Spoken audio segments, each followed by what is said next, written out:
वागर्थ विवसंपृक्तो वागर्थ प्रतिपत्तये जगत है पितरो वंदे पार्वती परमेश्वरो। आप सभी को मेरा नमस्कार। मैं हूं आचार्य सूर्यांश। आपका हमारे चैनल वेदचक्षु में स्वागत है।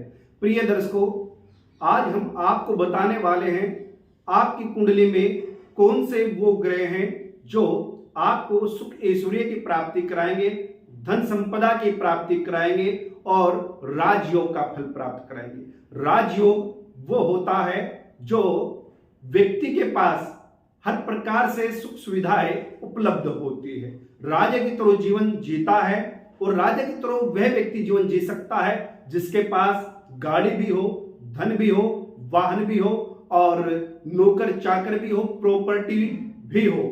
जो वो चाहता है तुरंत उस कार्य को कर सकता है, उसको बोलते हैं राजयोग। अधिकांश कुंडली में ऐसा राजयोग कारक नहीं होता है। राजयोग कारक ग्रह तो होता है पर वह पीड़ित होता है। पीड़ित होने से वह राजयोग का फल पूर्ण नहीं दे पाता। बहुत कम लोगों की कुंडली में राजयोग का फल मिल पाता है, अन्यथा पूरे जीवन व्यक्ति संघर्ष करता रहता है। आइए हम चलते हैं आपकी राशि या आपके लगन, कर्क लगन पर।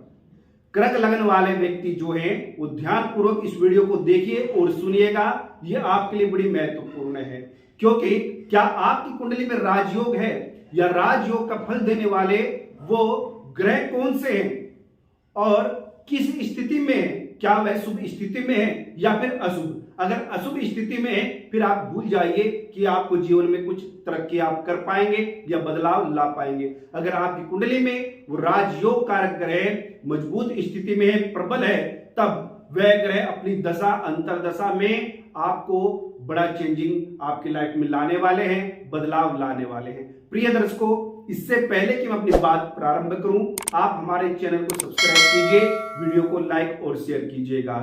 यहां आपको ये जानने के लिए ये वीडियो अंतिम क्षण तक देखनी आपके लिए बड़ी आवश्यक है, क्योंकि तभी आप जान सकते हैं कि वे ग्रह कौन से हैं जो आपके लिए महत्वपूर्ण है।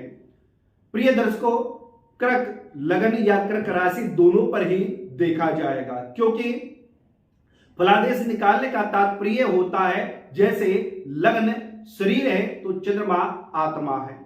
तो इसलिए लग्न कुंडली और चंद्र कुंडली दोनों के आधार पर ही आप देखिएगा कि आपकी कुंडली में ग्रह कौन सा वह है जो राजयोग का फल देगा। कर्क राशि या कर्क लगन, कर्क लगन या कर्क राशि का स्वामी चंद्रमा होने से आपके लिए शुभ है, इसलिए चंद्रमा भी राजयोग का फल आपको प्रदान करने में सक्षम है। सूर्य की हम बात करें तो सूर्य आपके द्वितीय भाव का स्वामी है, द्वितीय भाव मारक होता है और सूर्य को मारक होने का दोष नहीं लगता, इसलिए सूर्य समग्रह है, यानी कि सम स्थिति में आपको रखेंगे, राजयोग कारक फल दे सकते हैं और उसमें यानी कि कमी कर भी सकते हैं, इसलिए सूर्य आपके लिए सम है। मंगल ग्रह की अगर हम बात करें, मंगल यहां आपके लिए दशम भाव और पंचम भाव का स्वामी है। यहां पर कर्क राशि वालों के लिए मंगल दशम और पंचम भाव का स्वामी होने से केंद्र और त्रिकोण, क्योंकि दशम भाव केंद्र है और पंचम भाव त्रिकोण है, केंद्र और त्रिकोण का स्वामी होने से मंगल ग्रह आपके लिए राजयोग कारक है, पूर्ण राजयोग कारक मंगल ग्रह आपके लिए है। बुध की हम बात करें, यहां बुध आपके लिए द्वादश भाव और तृतीय भाव के स्वामी है, तो शुभ ग्रह तृतीय भाव का स्वामी होकर के और द्वादश भाव का स्वामी होने से राजयोग का फल देने में सक्षम नहीं है बुध ग्रह।